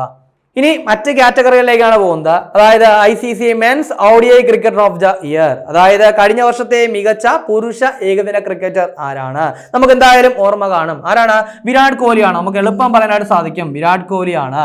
വിരാട് കോഹ്ലി ഇത് എത്രാമത് തവണയാണ് ഏറ്റവും മികച്ച ഏകദിന ക്രിക്കറ്റർക്കുള്ള പുരസ്കാരം നേടുന്നതെന്ന് ചോദിച്ചു കഴിഞ്ഞാൽ 4ാമത് തവണയാണ്. എത്രാമത്തെയാണ്? 4ാമത് തവണയാണ്. ഇതിനു മുൻപ് 2012 നേടിയിട്ടുണ്ട്, 2017 നേടിയിട്ടുണ്ട്, 2018 നേടിയിട്ടുണ്ട്, ഇപ്പോൾ 2023. ഈ 4 വർഷങ്ങളിലാണ് വിരാട് കോഹ്ലി എന്ത് ചെയ്തിട്ടുള്ളത്? ഈ പറയുന്ന ICC men's ODI cricketer of the year പുരസ്കാരം നേടിയത്. ഇനി ഇതേ വിരാട് കോഹ്ലി തന്നെയാണ് ICC പുരുഷ ഏകദിന ലോകകപ്പിലെ എന്താണ് player of the series award നേടിയത്. അതുപോലെ തന്നെ ആ ഒരു ഏകദിന ലോകകപ്പിന്റെ ടൈമിലായിരുന്നു വിരാട് കോഹ്ലി ഏകദിന ചരിത്രത്തിൽ 50 സെഞ്ചുറികൾ പൂർത്തിയാക്കുന്ന ആദ്യ താരം എന്നുള്ള റെക്കോർഡും സ്വന്തമാക്കിയത്. ഇനി അടുത്ത കാറ്റഗറി നോക്കുവാണെങ്കിൽ ICC women's ODI cricketer of the year, അതായത് 2023 ഏറ്റവും മികച്ച വനിതാ ODI ക്രിക്കറ്റർ ആരാണ്? അത് ചമരി അത്തപ്പത്തു. ആരാണ്? ചമരി അത്തപ്പത്തു ആണ്. ഇനി ചമരി അത്തപ്പത്തു എന്ന് പറയുന്നത് ശ്രീലങ്കൻ താരമാണ്. ഏറ്റവും പ്രധാനപ്പെട്ട കാര്യം എന്ന് പറയുന്നത് ഈ ഒരു പുരസ്കാരം നേടുന്ന ആദ്യ ശ്രീലങ്കൻ വനിതയാണ് ആരെന്ന് പറയുന്നത്? ചമരി അത്തപ്പത്തു എന്ന് പറയുന്നത്. അതുകൂടി ഓർക്കുക. ഇനി അടുത്തത് ICC men's test cricketer of the year, എന്താണ് കഴിഞ്ഞ വർഷത്തെ ഏറ്റവും മികച്ച ടെസ്റ്റ് ക്രിക്കറ്റർ ആരെന്നുള്ളതാണ്. അത് ഉസ്മാൻ ഖവാജ. ആരാണ്? ഉസ്മാൻ ഖവാജയാണ്. ഉസ്മാൻ ഖവാജ എന്ന് പറയുന്നത് ഓസ്ട്രേലിയൻ താരമാണ്. ആരാണ്? ഓസ്ട്രേലിയൻ താരമാണ് ഉസ്മാൻ ഖവാജ എന്ന് പറയുന്നത്. അപ്പൊ അതുകൊണ്ട് തന്നെ ടെസ്റ്റ് ക്രിക്കറ്റർ ആരാണ്? ഉസ്മാൻ ഖവാജയാണ്. ഇനി അടുത്ത കാറ്റഗറി എന്ന് പറയുന്നത് ICC സ്പിരിറ്റ് ഓഫ് ക്രിക്കറ്റ് അവാർഡാണ്. ഇത് ലഭിച്ചത് സിംബാബ്വെ പുരുഷ ക്രിക്കറ്റ് ടീമിനാണ്. ആർക്കാണ്? സിംബാബ്വെ പുരുഷ ക്രിക്കറ്റ് ടീമിനാണ്. ഇനി അതുപോലെ തന്നെ ICC umpire of the year 2023, 2023 ഏറ്റവും മികച്ച അമ്പയർക്കുള്ള പുരസ്കാരം അത് റിച്ചാർഡ് ഇല്ലിംഗ്വർത്ത്. ആർക്കാണ്? റിച്ചാർഡ് ഇല്ലിംഗ്വർത്തിനാണ്. ഇനി റിച്ചാർഡ് ഇല്ലിംഗ്വർത്തിന് ഇത് 3ാമത് തവണയാണ് പുരസ്കാരം ലഭിക്കുന്നത്. അതായത് ഇതിനു മുൻപ് 2023, 2022, അതിനു മുൻപ് 2019. ഈ വർഷങ്ങളിലൊക്കെ ആർക്ക് ലഭിച്ചിട്ടുണ്ടായിരുന്നു? റിച്ചാർഡ് ഇല്ലിംഗ്വർത്തിന് മികച്ച അമ്പയർക്കുള്ള പുരസ്കാരം ലഭിച്ചിരുന്നു. ഇനി കഴിഞ്ഞ ദിവസം നമ്മൾ ചർച്ച ചെയ്തിട്ടുണ്ടായിരുന്നു, അതായത് T20 cricketer of the year, അതായത് കഴിഞ്ഞ വർഷത്തെ ഏറ്റവും മികച്ച T20 പുരുഷ താരം ആരാണ്? സൂര്യകുമാർ യാദവ് ആണ്. ഓർമ്മയുണ്ട്. ഇനി അതുപോലെ തന്നെ കഴിഞ്ഞ വർഷത്തെ ഏറ്റവും മികച്ച വനിതാ T20 പ്ലെയർ ആരാണ്? ഹെയ്ലി മാത്യൂസ് ആണ്. രാജ്യം ഓർമ്മയുണ്ട്, ഏതാണ്? വെസ്റ്റ് ഇൻഡീസ് ആണ്. ഇനി അതുപോലെ തന്നെ ICC men's emerging cricketer of the year ആരാണ്? രജിൻ രവീന്ദ്രയാണ്. അദ്ദേഹം ന്യൂസിലൻഡ് താരമാണ്. ഇനി അതുപോലെ തന്നെ ICC വുമൻസ് എമർജിംഗ് ക്രിക്കറ്റർ ആരായിരുന്നു?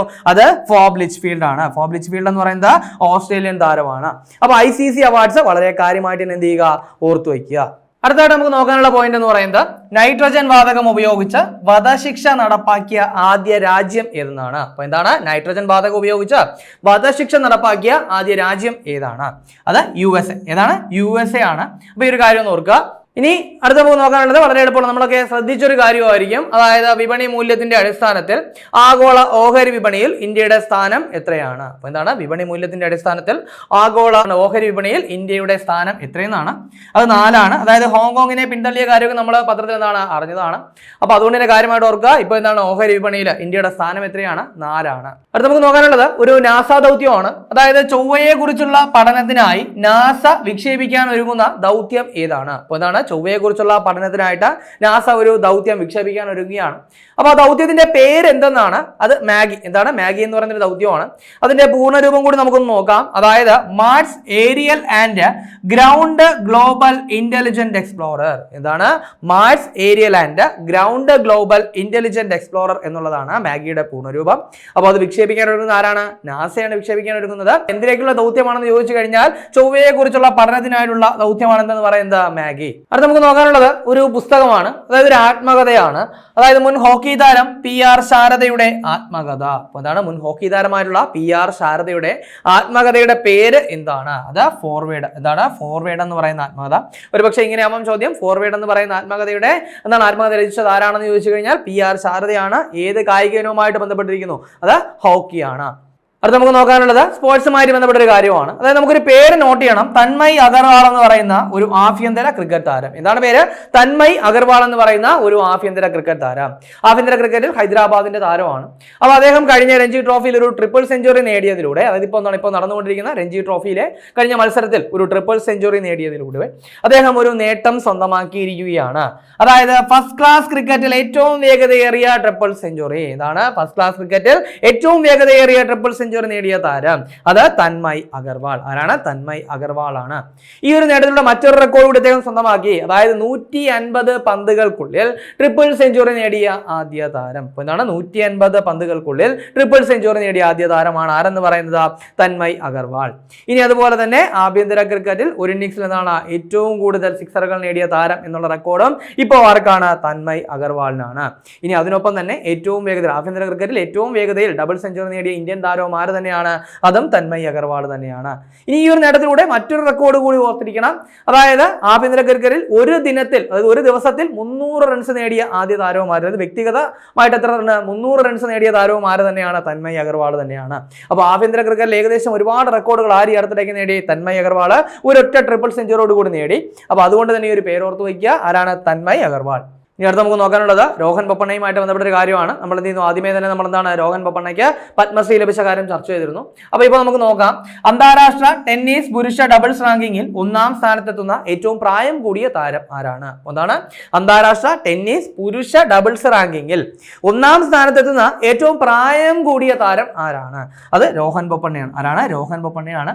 ഇദ്ദേഹം എന്താണ് ഓസ്ട്രേലിയൻ ഓപ്പണിന്റെ എന്താണ് ഫൈനലിൽ കടന്നിരിക്കുകയാണ്. അപ്പോൾ ഓസ്ട്രേലിയൻ ഓപ്പൺ കഴിയുന്ന സമയത്ത് നമുക്ക് എന്ത് ചെയ്യാം? അതുമായിട്ട് ബന്ധപ്പെട്ട കാര്യങ്ങളൊക്കെ ചർച്ച ചെയ്യാം. ഇപ്പോൾ എന്ത് ചെയ്യുക? അദ്ദേഹത്തിന്റെ ഒരു നേട്ടം മാത്രം ഒന്ന് ഓർത്തു വയ്ക്കും. ഇനി പ്രധാനപ്പെട്ട 2 വിയോഗങ്ങളാണ് നമുക്ക് നോക്കാനുള്ളത്. അതിൽ ആദ്യത്തേത് ഭവതാരിണി ഇളയരാജ. എന്താണ്? ഭവതാരിണി ഇളയരാജ എന്ന് പറയുന്ന ഗായികയും സംഗീതജ്ഞയുമായിട്ടുള്ള വ്യക്തി എന്ത് ചെയ്തു? 2024 അന്തരിച്ചു. ഇനി ഭവതാരിണി ഇളയരാജ എന്ന് പറയുന്നത് സംഗീത സംവിധായകനായിട്ടുള്ള ഇളയരാജയുടെ മകളാണ്. ആ ഒരു കാര്യം ഓർക്കുക. ഇനി അതുപോലെ തന്നെ മികച്ച ഗായികയ്ക്കുള്ള പുരസ്കാരം 2000 എന്ത് ചെയ്തിട്ടുണ്ടായിരുന്നു? ലഭിച്ചിട്ടുണ്ടായിരുന്നു. ആ ഒരു കാര്യം കൂടി ഒന്ന് ഓർക്കുക. അടുത്ത നമുക്ക് നോക്കാനുള്ളത് മറ്റൊരു വിയോഗമാണ്. അതായത് 2024 ജനുവരിയിൽ അന്തരിച്ച കഥകളി മേള ആചാര്യൻ. അപ്പോൾ 2024 ജനുവരിയിൽ അന്തരിച്ച ഒരു കഥകളി മേള ആചാര്യൻ. അദ്ദേഹത്തിന്റെ പേരെന്ന് പറയുന്നത് ആയാങ്കുടി കുട്ടപ്പമാരാർ. എന്താണ്? ആയാങ്കുടി കുട്ടപ്പമാരാർ. ഏത് എന്താണ് കലാരൂപമായിട്ട് ബന്ധപ്പെട്ടിരിക്കുന്നു എന്ന് ചോദിച്ചു കഴിഞ്ഞാൽ ഏതാണ്? അത് കഥകളി മേളവുമായിട്ട് ബന്ധപ്പെട്ടിരിക്കുന്നു. അപ്പോൾ ആ ഒരു എന്താണ് വിയോഗം കൂടി ഒന്ന് ഓർത്തു വയ്ക്കും. ഇനി നമുക്ക് ചർച്ച ചെയ്ത പോയിന്റുകളൊന്നും കൂടി നോക്കാം. ആദ്യം നമ്മൾ ചർച്ച ചെയ്തു എന്താണ് കേരള നിയമസഭാ ചരിത്രത്തിലെ ഏറ്റവും ദൈർഘ്യം കുറഞ്ഞ നയപ്രഖ്യാപന പ്രസംഗം നടത്തിയത് ഏത് ഗവർണറാണ്? അത് ആരിഫ് മുഹമ്മദ് ഖാൻ. അപ്പോൾ ഇത് വളരെ കാര്യമായിട്ട് ഓർക്കുക. ഇനി അതുപോലെ തന്നെ പാപ്പനംകോടുമായിട്ട് ബന്ധപ്പെട്ട ഒരു കാര്യം നമ്മൾ പറഞ്ഞു. അതായത് എന്താണ്? കേരളത്തിലെ ആദ്യ ജില്ലാ നൈപുണ്യ വികസന കേന്ദ്രം പ്രവർത്തനക്ഷമമായത് എവിടെയാണ്? അപ്പോൾ എന്താണ്? കേരളത്തിലെ ആദ്യ ജില്ലാ നൈപുണ്യ വികസന കേന്ദ്രം പ്രവർത്തനക്ഷമമായത് എവിടെയാണ്? പാപ്പനംകോടാണ്. ഇനി അതിനുശേഷം നമ്മൾ ചർച്ച ചെയ്തത് എന്തായിരുന്നു? അതായത് കൗശൽ ഭവൻ. ആര് ഉദ്ഘാടനം ചെയ്തു? ദ്രൗപദി മുർമു ഉദ്ഘാടനം ചെയ്ത കൗശൽ ഭവനെ പറ്റി നമ്മൾ പറഞ്ഞു. അതായത് ഇന്ത്യയുടെ യുവശക്തിയെ ശാക്തീകരിക്കുന്നതിനായിട്ട് തയ്യാറാക്കിയതാണ് എന്തെന്ന് പറയുന്നത്? കൗശൽ ഭവൻ. ഇനി അതിനുശേഷം നമ്മൾ പറഞ്ഞത് ഒരു ടൂളാണ്. ഏത് സംസ്ഥാനം ഡെവലപ്പ് ചെയ്തത്? കർണാടക പുറത്തിറക്കിയ ഒരു സൗജന്യ ടൂളാണ് നമ്മൾ ചർച്ച ചെയ്തത്. എന്താണ് അതിന്റെ പേരെന്ന് പറയുന്നത്? Browse safe. എന്താണ്? ബ്രൗസ് സേഫ് എന്ന് പറയുന്ന ടൂൾ. അപ്പൊ ഈ ടൂൾ എന്തിനു വേണ്ടിയിട്ടാണ് പുറത്തിറക്കിയെന്ന് ചോദിച്ചു കഴിഞ്ഞാൽ ആ ഒരു പേരുമായിട്ട് ബന്ധപ്പെട്ട് നമുക്ക് എളുപ്പം കണക്ട് ചെയ്യാം. എന്താണ്? സൈബർ തട്ടിപ്പുകളിൽ നിന്ന് പൗരന്മാരെ സംരക്ഷിക്കുന്നതിനായിട്ടാണ് ഈ ഒരു ടൂള് പുറത്തിറക്കിയത്. അപ്പൊ ഒരു ടൂൾ ഓർത്തു വയ്ക്കുക. ഇനി അതിനുശേഷം നമ്മൾ പറഞ്ഞ പോയിന്റ് എന്തായിരുന്നു? ലോകത്തിൽ ആദ്യമായിട്ട് മെലാനിസ്റ്റിക് ടൈഗർ സഫാരി നിലവിൽ വരുന്നത് എവിടെയാണെന്ന് പറഞ്ഞു. ഇതാണ് ലോകത്തിൽ ആദ്യമായിട്ട് മെലാനിസ്റ്റിക് ടൈഗർ സഫാരി നിലവിൽ വരുന്നത് എവിടെയാണ്?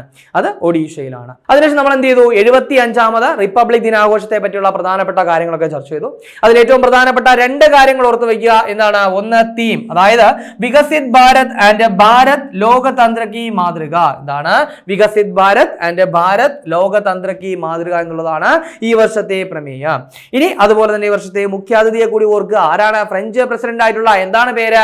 Emmanuel Macron. എന്താണ്? ഇമാനുവൽ മാക്രോൺ ആണ് ഫ്രഞ്ച് പ്രസിഡന്റ്. അപ്പൊ അദ്ദേഹമാണ് 2024 റിപ്പബ്ലിക് ദിനാഘോഷത്തിലെ മുഖ്യാതിഥി. അതിനുശേഷം നമ്മൾ ചർച്ച ചെയ്ത് ഏറ്റവും പ്രധാനപ്പെട്ട ഒരു പുരസ്കാരമായിരുന്നു, അതായത് പത്മ പുരസ്കാരം. ഇപ്പൊ 2024 പത്മ പുരസ്കാരം. പത്മവിഭൂഷൺ എത്ര പേർക്കായിരുന്നു? 5 പേർക്ക്. പത്മഭൂഷൺ എത്ര പേർക്കായിരുന്നു? 17. അതുപോലെ തന്നെ 110 പേർക്ക് പത്മശ്രീ. അങ്ങനെ എത്ര പേർക്ക്? 132 പേർക്ക് പുരസ്കാരം സമ്മാനിച്ചു.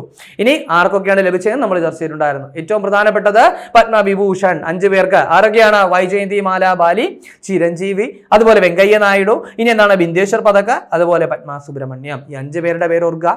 അതിനുശേഷം പത്മഭൂഷൺ ലഭിച്ച എന്താണ് 17 പേരെ നമ്മൾ ചർച്ച ചെയ്തു. അതുപോലെ പത്മശ്രീ ലഭിച്ച മലയാളികൾ 6 പേരാണ്. 6 പേരെ ചർച്ച ചെയ്തു. അതുപോലെ എന്താണ്? പത്മശ്രീ ലഭിച്ച കായിക താരങ്ങളെ നമ്മൾ ചർച്ച ചെയ്തിട്ടുണ്ടായിരുന്നു. അതുപോലെ മറ്റു പ്രമുഖ താരങ്ങളെ നമ്മൾ ചർച്ച ചെയ്തിട്ടുണ്ടായിരുന്നു. അപ്പൊ അതൊക്കെ വളരെ കാര്യമായിട്ട് തന്നെ ഓർത്തു വയ്ക്കുക. അതിനുശേഷം നമ്മൾ ചർച്ച ചെയ്ത പോയിന്റ് എന്തായിരുന്നു? ICC അവാർഡ്സ് ആണ്. അതിൽ തന്നെ ഏറ്റവും മികച്ച പുരുഷ ക്രിക്കറ്റർ ഏതാണ് award? Sir Garfield Sobers trophy. ആർക്കാണ് ലഭിച്ചത്? Pat Cummins. ഏത് രാജ്യം? ഓസ്ട്രേലിയ. കഴിഞ്ഞ വർഷം 2 കിരീടങ്ങൾ നേടിയ, അതായത് ഓസ്ട്രേലിയയുടെ ക്യാപ്റ്റൻ ആണ്. ഏതൊക്കെ കിരീടങ്ങളാണ്? ഒന്ന് 2023 ICC ടെസ്റ്റ് ചാമ്പ്യൻഷിപ്പ്, അതുപോലെ തന്നെ 2023 ICC ഏകദിന പുരുഷ ലോകകപ്പ്. ഈ 2 കിരീടങ്ങൾ നേടിയ ഓസ്ട്രേലിയയാണ്. ആ ഓസ്ട്രേലിയ കിരീട നേട്ടങ്ങളിലേക്ക് നയിച്ച ക്യാപ്റ്റൻ ആണ് പാറ്റ് കമ്മിൻസ്. അദ്ദേഹം എന്താണ്? ഓസ്ട്രേലിയൻ താരമാണ്, നമ്മൾ ആദ്യമേ പറഞ്ഞു. ഇനി അതുപോലെ തന്നെ റേച്ചൽ ഹെയോ ഫ്ലിന്റ് ട്രോഫി, ഏറ്റവും മികച്ച വനിതാ താരത്തിനുള്ള ട്രോഫി. ആർക്കാണ് ലഭിച്ചത്? അത് നട്സ്കീവർ ബ്രണ്ട്, ഇംഗ്ലണ്ട് താരമാണ്. ഇനി അതിനുശേഷം പറഞ്ഞെന്തായിരുന്നു? നൈട്രജൻ വാതകം ഉപയോഗിച്ച് വധശിക്ഷ നടപ്പാക്കിയ ആദ്യ രാജ്യം ഏതാണെന്ന് പറഞ്ഞു. ഏതാണ്? USA ആണ്. ഇനി അതിനുശേഷം പറഞ്ഞു വിപണി മൂല്യത്തിന്റെ അടിസ്ഥാനത്തിൽ ആഗോള ഓഹരി വിപണിയിൽ ഇന്ത്യയുടെ സ്ഥാനം എത്രയാണെന്ന് പറഞ്ഞു. എത്രയാണ്? 4ാം സ്ഥാനമാണ്. ഇനി അതിനുശേഷം നമ്മൾ പറഞ്ഞ പോയിന്റ് എന്തായിരുന്നു? അതായത് ചൊവ്വയെ കുറിച്ചുള്ള പഠനത്തിനായി നാസ വിക്ഷേപിക്കാൻ ഒരുങ്ങുന്ന ദൗത്യം ഏതാണെന്ന് പറഞ്ഞു. ഏതാണ്? മാഗി എന്ന് പറയുന്ന ദൗത്യം. പൂർണ്ണരൂപം നമ്മൾ ചർച്ച ചെയ്തു, അത് കാര്യമായിട്ട് ഓർക്കുക. ഇനി അതിനുശേഷം ഒരു ആത്മകഥ പറഞ്ഞു. ആരുടെ ആത്മകഥയാണ്? PR ശാരദയുടെ ആത്മകഥയാണ്. ആരാണ് PR ശാരദ എന്ന് പറയുന്നത്? അത് മുൻ ഹോക്കി താരമാണ്. അപ്പോൾ മുൻ ഹോക്കി താരമായിട്ടുള്ള PR ശാരദയുടെ ആത്മകഥ എന്താണ്? ഫോർവേഡ് എന്നാണ് ആത്മകഥയുടെ പേര്. അതിനുശേഷം ആഭ്യന്തര ക്രിക്കറ്റുമായിട്ട് ബന്ധപ്പെട്ട ഒരുപാട് റെക്കോർഡുകൾ നേടിയ ഒരു വ്യക്തിയെ പറ്റി നമ്മൾ പറഞ്ഞു. എന്താണ് പേര്? തന്മയ് അഗർവാൾ. എന്താണ്? തന്മയ് അഗർവാൾ. തന്മയ് അഗർവാൾ നേടിയ റെക്കോർഡ് എന്താണ്? അതായത് ഫസ്റ്റ് ക്ലാസ് ക്രിക്കറ്റിൽ ഏറ്റവും വേഗതയേറിയ ട്രിപ്പിൾ സെഞ്ചുറി നേടിയത് ആരാണ്? തന്മയ് അഗർവാൾ ആണ്. അതിനുശേഷം നമ്മൾ ചർച്ച ചെയ്ത് രോഹൻ ബൊപ്പണ്ണയുമായി ബന്ധപ്പെട്ട ഒരു പോയിന്റ് ആയിരുന്നു. അതായത് അന്താരാഷ്ട്ര ടെന്നീസ് പുരുഷ ഡബിൾസ് റാങ്കിങ്ങിൽ 1ാം സ്ഥാനത്തെത്തുന്ന ഏറ്റവും പ്രായം കൂടിയ താരം ആരാണ്? അത് രോഹൻ ബൊപ്പണ്ണയാണ്. അതിനുശേഷം നമ്മൾ 2 വിയോഗങ്ങളാണ് ചർച്ച ചെയ്തത്. ഒന്നൊരു സംഗീതജ്ഞയാണ്, ഇളയരാജയുടെ മകൾ. എന്താണ് പേരെന്ന് പറഞ്ഞത്? ഭവതാരിണി ഇളയരാജ. എന്താണ്? ഭവതാരിണി ഇളയരാജ. അതിനുശേഷം ഒരു കലാകാരൻ, അതായത് കഥകളി മേള ആചാര്യൻ. അദ്ദേഹത്തിന്റെ പേരെന്താണ്? ആയാങ്കുടി കുട്ടപ്പമാരാർ. എന്താണ്? ആയാങ്കുടി കുട്ടപ്പമാരാർ. അപ്പൊ ഈ 2 വിയോഗങ്ങൾ കൂടി ഓർക്കുക. ഇനി കഴിഞ്ഞ ക്ലാസ്സുമായി ബന്ധപ്പെട്ട 2 ചോദ്യങ്ങൾ നൽകുകയാണ്. അതിന്റെ ഉത്തരം കൂടി കമന്റ് ചെയ്യുക. ആദ്യത്തെ ചോദ്യം, 2ാമത് സ്റ്റേറ്റ് മൈനിങ് മിനിസ്റ്റേഴ്സ് കോൺഫറൻസിന്റെ വേദി എവിടെയെന്നാണ് ചോദ്യം. Option A Bhopal, B Indore, C Pune, D Ahmedabad. 2ാമത്തെ ചോദ്യം, international wushu federation awards 2023 sanda വിഭാഗത്തിൽ മികച്ച വനിതാ താരമായിട്ട് തിരഞ്ഞെടുക്കപ്പെട്ട ഇന്ത്യൻ താരം ആരെന്നാണ് ചോദ്യം. Option A Naiman Wangsu, B Sanathoi Devi, C Roshibina Devi, option D Sandhya Rani Devi Wangkhem. അപ്പോൾ ഇതിന്റെ ശരി ഉത്തരം കമന്റ് ചെയ്യുക. ഇനി കഴിഞ്ഞ ക്ലാസ്സിൽ നൽകിയിരുന്ന 2 ചോദ്യങ്ങളുടെ ഉത്തരം കൂടി നമുക്ക് നോക്കാം. ആദ്യത്തെ ചോദ്യം, 96ാമത് ഓസ്കാറിൽ ബെസ്റ്റ് ഡോക്യുമെന്ററി വിഭാഗത്തിലേക്ക് നോമിനേറ്റ് ചെയ്യപ്പെട്ട ഇന്ത്യൻ ഡോക്യുമെന്ററി എന്നാണ് ചോദ്യം. Option A to kill a tiger, B the elephant whisperers, option C all that breathes, option D house of secrets. അപ്പോൾ ഇതിന്റെ ശരി ഉത്തരം ഏതാണ്? ഓപ്ഷൻ എ ആണ്. ടു കിൽ എ ടൈഗർ എന്ന് പറയുന്ന ഡോക്യുമെന്ററി ആണ് നോമിനേറ്റ് ചെയ്യപ്പെട്ടത്. ആരാണ് സംവിധാനം എന്ന് പറയുന്നത്? നിഷ പഹൂജയാണ്. അപ്പോൾ എന്താണ് 96ാമത് ഓസ്കാർ പ്രഖ്യാപിക്കുന്ന സമയത്ത് അതുമായിട്ട് ബന്ധപ്പെട്ട കാര്യങ്ങളൊക്കെ നമുക്ക് എന്ത് ചെയ്യാം? ചർച്ച ചെയ്യാം. ഇനി അതുപോലെ തന്നെ 95ാമത് ഓസ്കാറിൽ മികച്ച ഡോക്യുമെന്ററിക്കുള്ള പുരസ്കാരം നേടിയത് ഏതാണ്? അത് ദ എലിഫന്റ് വിസ്പറേഴ്സ് എന്ന് പറയുന്ന ഡോക്യുമെന്ററി ആണ്. അതുകൂടി ഒന്ന് ഓർക്കുക. ഇനി 2ാമത്തെ ചോദ്യം, international literature festival of Kerala 2024ന്റെ വേദി എവിടെയെന്നാണ് ചോദ്യം. അതായത് കേരള സാഹിത്യ അക്കാദമിയുടെ നേതൃത്വത്തിൽ നടത്തുന്ന എന്താണ്? ഇന്റർനാഷണൽ ലിറ്ററേച്ചർ ഫെസ്റ്റിവൽ ഓഫ് കേരളയാണ്. അപ്പോൾ അതിന്റെ വേദി എവിടെയാണെന്നാണ് ചോദ്യം. Option A Thrissur, B Ernakulam, C Kozhikode, D Thiruvananthapuram. അപ്പോൾ ഇതിന്റെ ശരി ഉത്തരം ഏതാണ്? ഓപ്ഷൻ എ ആണ്. തൃശ്ശൂർ വെച്ചാണ് നടക്കുന്നത് എന്നുള്ള കാര്യം എന്ത് ചെയ്യുക? ഓർത്തു വയ്ക്കുക. അപ്പോൾ നമ്മളിന്ന് ചർച്ച ചെയ്ത ചോദ്യങ്ങളും അതിന്റെ ഉത്തരങ്ങളും അതുപോലെ ചർച്ച ചെയ്ത പോയിന്റുകളും മനസ്സിലായെന്ന് വിചാരിക്കുന്നു. വളരെ കാര്യമായിട്ട് നല്ലതുപോലെ തന്നെ ഡെയിലി കറന്റ് അഫയേഴ്സ് അപ്ഡേറ്റ് ചെയ്ത് തന്നെ പോവുക. നല്ലപോലെ വർക്ക് ചെയ്യുക. എത്രയും പെട്ടെന്ന് ഒരു ജോലി നേടിയെടുക്കുക. ജനുവരി 26, 27 തീയതികളിലെ പ്രധാന ആനുകാലിക വിഷയങ്ങളാണ് നമ്മൾ ചർച്ച ചെയ്ത് കഴിഞ്ഞത്. ഈ ചർച്ച ചെയ്ത പോയിന്റുകളൊക്കെ മനസ്സിലായെന്ന് വിചാരിക്കുന്നു. വളരെ കാര്യമായിട്ട് നല്ലതുപോലെ തന്നെ പ്രിപ്പയർ ചെയ്യുക. മറ്റൊരു ക്ലാസ്സുമായി നമുക്ക് അടുത്ത ദിവസം കാണാം.